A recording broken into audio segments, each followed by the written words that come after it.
हमारी आज की कहानी ईवा नाम की मासूम सी लड़की से शुरू होती है। ईवा नई नई जवान हो रही थी और वो बला की खूबसूरत थी। ईवा इसी घर में रूही नाम की लड़की के साथ रहती थी। रूही एक कामयाब मॉडल है और ईवा उसके घर में काम करती थी। ईवा ने अभी अभी जवानी में पैर रखा था और उसकी कोई दोस्त भी नहीं थी, इसलिए उसे जिस्मानी सुख के बारे में खास जानकारी नहीं थी। वो पूरा दिन घर के काम करती और रात को रूही के आने के बाद अपने कमरे में आकर सो जाती। रोज की तरह रूही आज भी शूटिंग के लिए बाहर आई हुई थी। यहाँ उसके साथ विकी नाम का लड़का और शैली नाम की लड़की भी थे। रूही दिखने में जितनी खूबसूरत थी उससे कहीं ज्यादा उसकी गुफा में आग थी। जवान लड़का देखते ही उसकी गुफा पानी छोड़ने को तैयार हो जाती थी। आज भी विकी का बदन देखकर रूही ने उसे रिझाना शुरू कर दिया। वो जिस तरह विकी से चिपक चिपक कर पोज दे रही थी वो डायरेक्टर को बेहद पसंद आ रहा था, इसलिए वो उन तीनों को ज्यादा चिपकने को कहता है ताकि उसकी वीडियो को ज्यादा से ज्यादा लोग पसंद करें। कुछ देर बाद रूही विकी को अपने पीछे आने का इशारा कर बाथरूम में आ गई। रूही की हरकतों से वो भी समझ गया था कि रूही को क्या चाहिए, इसलिए वो जल्दी जल्दी उसके पास पहुंच गया। विकी कुछ करने का सोच ही रहा था कि तभी रूही उसे दबोच लेती है।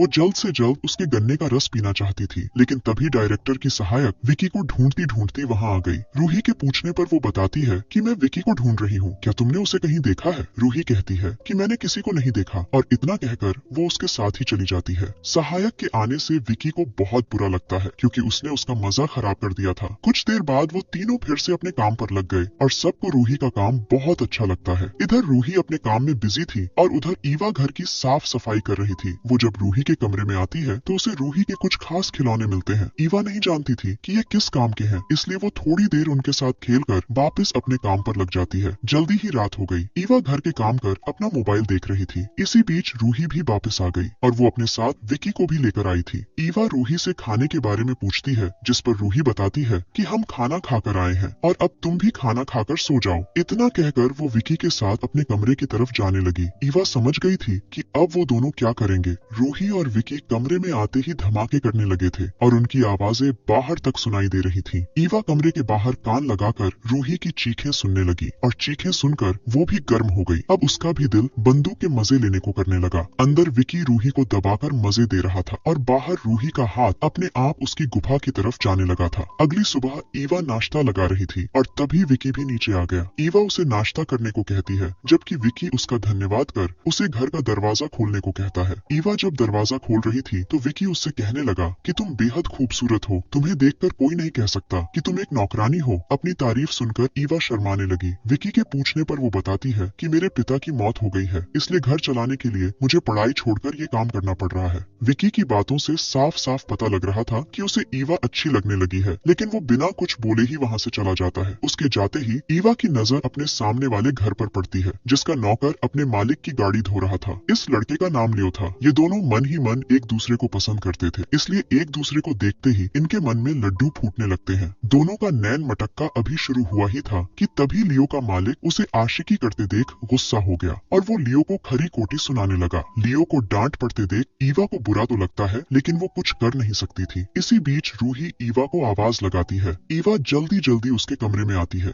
रूही ने कपड़े नहीं पहने थे, इसलिए ईवा नजरें घुमाकर उससे बात करती है। रूही विकी के बारे में जानना चाहती थी, जिस पर ईवा उसे बताती है कि वो तो सुबह ही चला गया था। ये सुनकर रूही नहाने चली जाती है। रूही जब नहा रही थी तो ईवा छुपकर उसे देखने लगी। असल में ईवा जानना चाहती थी कि जवान शरीर कैसा दिखता है और कैसे एक गुफा में धमाके किए जाते हैं, इसलिए वो छुपकर रूही को देखती रहती थी। रात को लियो ईवा से मिलने आता है। लियो कहता है कि मेरा मालिक हमेशा मुझे डांटता रहता है। जब उसने रूही के बारे में पूछा तो ईवा बताती है कि रूही बहुत अच्छी है। इसी बीच वो ईवा को बताता है कि मैं जानता हूँ कि रूही रोज किसी के साथ अपना पानी निकालती है। उसकी आवाजें पूरे मोहल्ले में सुनाई देती हैं, जिन्हें सुनकर मेरा भी धमाके करने को मन करने लगता है। आज रात भी रूही किसी के साथ मजे कर रही थी और ये दोनों उनकी आवाजें सुन रहे थे। दोनों अभी बातें कर ही रहे थे कि तभी लियो का मालिक उसे पुकारता है, इसलिए उसे जाना पड़ता है। दूसरे दिन सुबह रूही तैयार होकर शूट पर जाने लगती है। वो ईवा को बताती है, आज रात मुझे आने में देर हो जाएगी, इसलिए तुम मेरा इंतजार मत करना। इतना कहकर वो चली गई और तभी गली में सब्जी वाली आती है। आसपास के सभी लोग इसी से सब्जी लेते थे, इसलिए उसकी आवाज सुनकर बाकी नौकर भी बाहर आ गए। ईवा सब्जी में खीरा और बैंगन लेती है, जिसे देख देखकर वो दोनों ईवा के साथ हंसी मजाक करने लगी। वो दोनों उसे इन सब्जियों का सही काम बताने लगती है, जिसे सुनकर ईवा शर्मा जाती है। वो उसे बताती है कि पहली बार पानी निकालने पर कितना सुकून मिलता है। ईवा को उनकी बातें सुनकर मजा आ रहा था। सब्जी लेने के बाद वो घर की साफ सफाई करने लगी। रूही के कमरे से उसे पहले कुछ पैकेट मिलते हैं और फिर उसके हाथ 3-4 सुरक्षा कवच लगते हैं जो भरे पड़े थे। ईवा जल्दी जल्दी सारा कचरा उठाकर कूड़ेदान में फेंक देती है।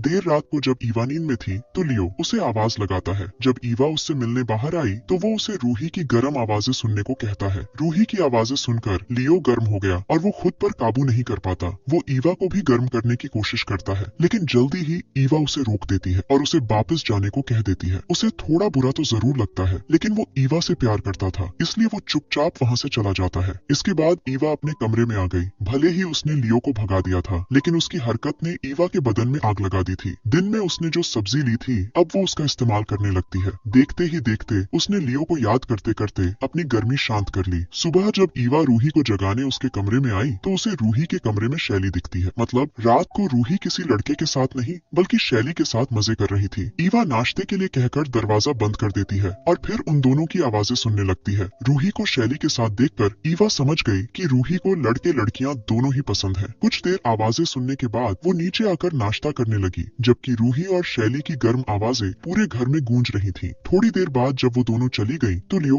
ईवा से मिलने आता है। वो ईवा से कल रात के लिए माफी मांगने आया था। वो कहता है कि रूही की आवाजें सुनकर मैं बहक गया था, लेकिन अब से मैं ध्यान रखूंगा। ये सुनकर ईवा उसे माफ कर देती है। आज रात फिर से ईवा लियो से मिलती है। वो उसे बताता है कि मैं तुमसे बहुत प्यार करता हूँ। ये सुनकर ईवा भी कह देती है कि मुझे भी तुम बहुत अच्छे लगते हो। दोनों अभी बातें कर ही रहे थे कि तभी ईवा को रूही के आने की आहट सुनाई देती है, इसलिए वो लियो को जाने के लिए कहने लगी। वो भी जा ही रहा था कि तभी रूही उसे देख लेती है, लेकिन वो ईवा को इसका जरा भी एहसास नहीं होने देती। अगली सुबह रूही नाश्ता करने नीचे आई हुई थी। वो ईवा को बताती है कि आज भी उसे आने में देरी हो जाएगी, लेकिन इस दौरान वो जिस तरह ईवा को देख रही थी उसे देखकर साफ पता लग रहा था कि वो ईवा के बारे में क्या सोच रही है। रूही देर से आने वाली थी, इसलिए ईवा ने लियो को बुला लिया था। दोनों पहली बार इतने करीब थे और देखते ही देखते ये दोनों वही करने लगे जिसका लियो को कब से इंतजार था। ईवा तो रोज अपनी गुफा में धमाकों के सपने देखती थी, लेकिन आज जब सच में उसकी गुफा में धमाके हुए तो उसे उतना मजा नहीं आया जितना उसने सोचा था। अगले दिन ईवा सफाई कर रही थी। वो लियो की मेहनत से खुश नहीं थी, इसलिए वो कुछ सोचकर रूही के कमरे में आ गई। यहाँ आकर वो अपने आप को रूही और उसके दोस्तों के साथ सोचने लगी। उनके बारे में सोचकर वो बेहद गर्म हो गई, इसलिए वो रूही के बाथरूम में ही नहाने लगी। इसी दौरान रूही भी घर में आ गई और जब वो अपने कमरे में आई तो उसे बाथरूम में ईवा दिखती है। ईवा का भीगा बदन देखकर वो कुछ नहीं बोलती, बल्कि उसे पहनने के लिए कुछ कपड़े देती है। ईवा को कपड़े बेहद अच्छे लगे और वो खुद को आईने में देखने लगी। तभी रूही पीछे से आकर उसे प्यार से छूने लगती है। ईवा को उसका एहसास बेहद अच्छा लगा था, इसलिए वो उसे रोकती नहीं। उसे रूही के साथ बहुत मजा आया था, इसलिए वो लियो के पास जाकर उसे रात को मिलने को कहती है। रात होते ही वो उसके पास आ गया था। ईवा जल्दी जल्दी उसे अपनी गुफा में धमाके करने को कहती है, क्योंकि रूही ने उसका दिमाग खराब कर दिया था। ये दोनों अंदर लगे हुए थे, जबकि रूही दरवाजे पर कान लगाकर इनकी आवाजें सुन रही थी, जैसे ईवा उसकी सुनती थी। अगले दिन रूही ईवा को अपने पास बुलाकर कहती है कि मैं तुम्हारे चक्कर के बारे में सब जानती हूँ और मैं ये भी जानती हूँ कि साला तुम्हारा प्रेमी तुम्हें खुश नहीं कर पाया। वो चाहती थी